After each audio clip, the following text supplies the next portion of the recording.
ఉన్న బంగారాన్ని విడిపించి ఆ రోజు ఆన్లైన్ రేటుకే మేము కొంటాం. Sharma gold company. నమస్కారం, సుమన్ టీవీకి స్వాగతం.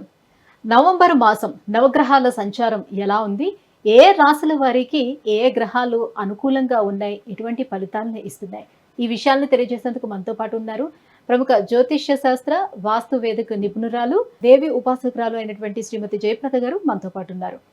అమ్మ నమస్కారం. నమస్తే అమ్మ, శ్రీమాత్రే నమః. అమ్మ, ద్వాదశ రాశుల గురించి తెలుసుకునే ముందు మొదటగా అసలు ఏ రాశుల్లో ఏ గ్రహాలు ఉన్నాయి, ఎటువంటి ఫలితాన్ని అందిస్తున్నాయో తెలియజేయండి. సో ద్వాదశ రాశి ఫలాల్లో ఈ మాసం కాస్త అందరికీ అనుకూలంగా ఉంది అన్నట్టు అనుకోవాలి తప్ప కాస్త ప్రతికూలంగా కనిపిస్తాయి అన్ని రాశులకి. అయితే గోచారంలో మనం చూసుకున్నట్టయితే వృషభ రాశిలో గురువు. సో గురువు వృషభ రాశిలో ఉన్న వక్రించి ఉన్నాడు ఆయన, అంటే వక్రగతితో మళ్ళీ తిరుగుమంగా ఉన్నాడు ఆయన. అందువల్ల వృషభ రాశిలో గురువు, కర్కాటక రాశిలో కుజుడు, కన్యా రాశిలో కేతువు, తులారాశిలో రవి. రవి అక్కడ తులారాశిలో ఉండడం అంటే కొంచెం బలహీనంగా అని చెప్తారు, అంటే నీచ స్థితి అని చెప్తారు. కాకపోతే ఏంటంటే దాన్ని నీచ స్థితి అనకుండా బలహీన అని చెప్పి చెప్తున్నాం. వృశ్చిక రాశిలో బుధుడు, శుక్రుడు, కుంభరాశిలో శని భగవాన్ వక్రగతితో ఉన్నాడు. ఈ విధంగా మన గోచారంలో ఉన్న గ్రహాలు, నవగ్రహాలన్నీ ఈ విధంగా ఉన్నాయి. సో ఈ విధంగా ఉండడం వల్ల ఏంటి అంటే కాస్త కొన్ని రాశులకి కాస్త ప్రతికూలంగా కనిపిస్తుంది, కొన్ని రాశులకి అనుకూలంగా ఉంది. అనుకూలంగా ఉన్న రాశులు హ్యాపీగా ఉన్నాయి, అనుకోవడానికి కూడా లేదు. ఇక్కడ మళ్ళీ కుజుడు ఇక్కడ కర్కాటకంలో ఉన్నారు కనుక కాస్త అంత ఇబ్బంది పెట్టే లక్షణాలు కనిపిస్తున్నాయి మనకి. అందువల్ల ఏంటంటే ప్రతి మాసంలో మనకి ఏదైనా గ్రహస్థితి బాగాలేకపోతే కానీ భగవంతుడు ఒక అనుగ్రహం మనకు ఉంటే ఖచ్చితంగా సో మనకి బాగుంటుంది. సో ఈ మాసంలో ఏంటంటే కార్తీక మాసం ప్రారంభం. సో చక్కగా నవంబర్ మాసంలో ఎవరికి ఏది బాగున్నా బాగాలేకపోయినా ఈ కార్తీక మాసంలో చక్కగా వీళ్ళు శివాలయానికి వెళ్ళడం, దీపారాధన చేయడం, ఎంత కొంత కాస్తంత దానం ధర్మం ఏదో ఒకటి చేస్తూ ఉంటే ఖచ్చితంగా మంచి ఫలితాలు, సత్ఫలితాలు వచ్చే అవకాశం ఎక్కువగా ఉంటుంది. కానీ భగవంతుడు నామస్మరణ చేసుకుంటూ మంచి ఫలితాలు అందుకునే అవకాశం ఎక్కువగా ఉంటుంది.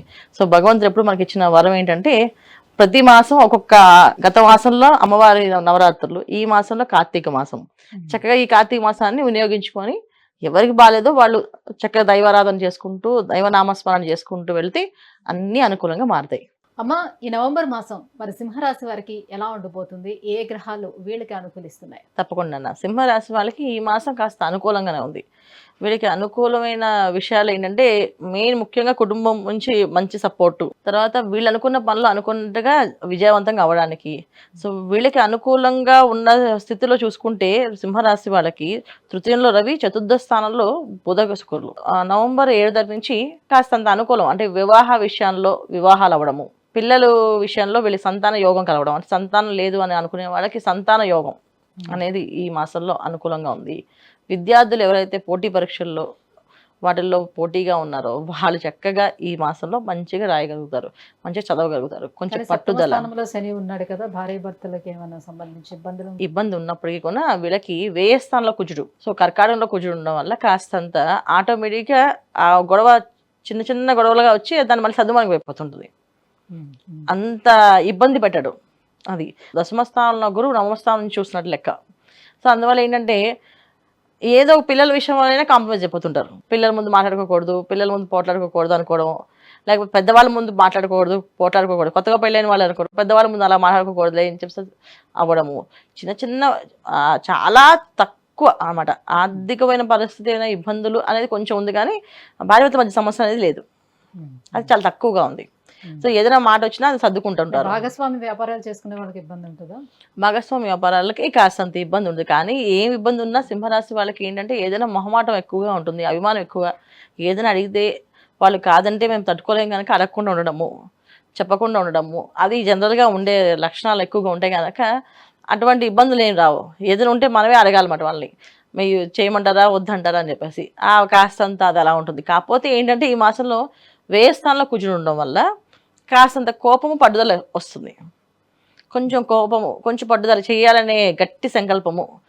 మామూలుగా చేద్దాము, భగవంతుడు అనుకూలిస్తే మనకు అనుగ్రహం కలిగితే చేద్దాంలే అనుకుంటారు. భగవంతుడు మనకి అనుకూలంగా చూపించాలి దారి, అప్పుడు నేను చేయగలుగుతాను ఏదైనా అని అనుకుంటారు వీళ్ళు. మాసంలో ఏంటంటే కుజుడు వ్యయస్థానం ఉండడం వల్ల కాస్త పట్టుదల వీళ్ళే, లేదు అడగాలి, మాట్లాడాలి, చెప్పాలి అనే ఆలోచన వస్తుంది.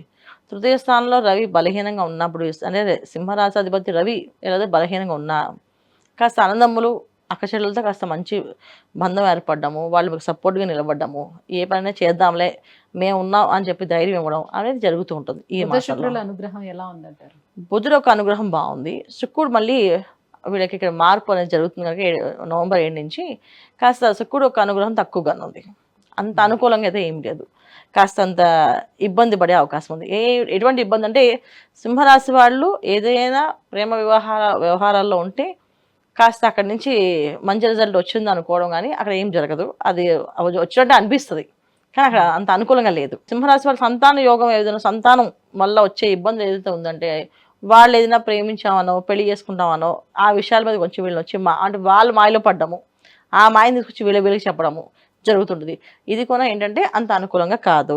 సో పిల్లలు ఏదైనా వివాహం విషయాల్లో కానీ ఏదైనా వెహికల్ కొనుక్కోవాలని కానీ ఏదైనా అడిగితే ఈ మాసాన్ని వాయిదా వేయడం మంచిది వీళ్ళకి. ఎందుకంటే అది ఏది తీసుకున్నా అది వీళ్ళకి ప్రమాదానికి తీసుకొచ్చేది తప్ప అనుకూలత కాదు. అంటే సింహరాశి సంతానానికి ఏదైనా కొంచెం ప్రమాదమే ఉంది. అందువల్ల జాగ్రత్తగా ఉండడమే ముఖ్యం. సో అది విషయం ఏదైనా అవ్వచ్చు, వివాహం విషయం అవ్వచ్చు, ఏదైనా వాహన విషయం అవ్వచ్చు, ఏదైనా వస్తువు విషయం అవ్వచ్చు. మరి నవగ్రహాల అనుకూలతను పొందేందుకు ఎటువంటి పరిహారాలను పాటిస్తే మరింత యోగదాయకంగా ఉంటుంది వీళ్ళకి? రేయ స్థానంలో కుజుడు, దీనివల్ల కాస్తంత అనారోగ్య సమస్య వచ్చే అవకాశం, ఆహార నియమాలు కాస్త దారి తప్పే అవకాశం. అంటే ఈ మంచి ఆహారం సాత్విక ఆహారం తినాలి అనుకుని తినలేకుండా ఏదైనా ఆహారం తీసుకోవడం, ఈ బయట తిరగడము, కొన్ని పార్టీస్కి వెళ్ళడం వల్ల కాస్త అనారోగ్య సమస్యలు వచ్చే అవకాశం ఉంది. అది కాస్త ఇబ్బంది పెట్టంటే గుండెకి సంబంధించిన ఇబ్బంది కానీ వెన్నుకు సంబంధించిన ఇబ్బంది కానీ వచ్చే అవకాశం ఉంది కనుక జాగ్రత్తగా ఉండడం. వెహికల్స్ నడిపినప్పుడు జాగ్రత్తగా వెళ్ళడం, బయటికి వెళ్ళేటప్పుడు ఎదురు చూసుకొని వెళ్ళడం, మంచి ఎదురు శకునము చూసుకొని వెళ్ళడం. అయితే ఈ మాసం వీళ్ళంతా సూర్య ఆరాధన, ఆదిత్య హృదయము, హనుమాన్ చాలీసా చదువుకోవాలి ఈ మాసం.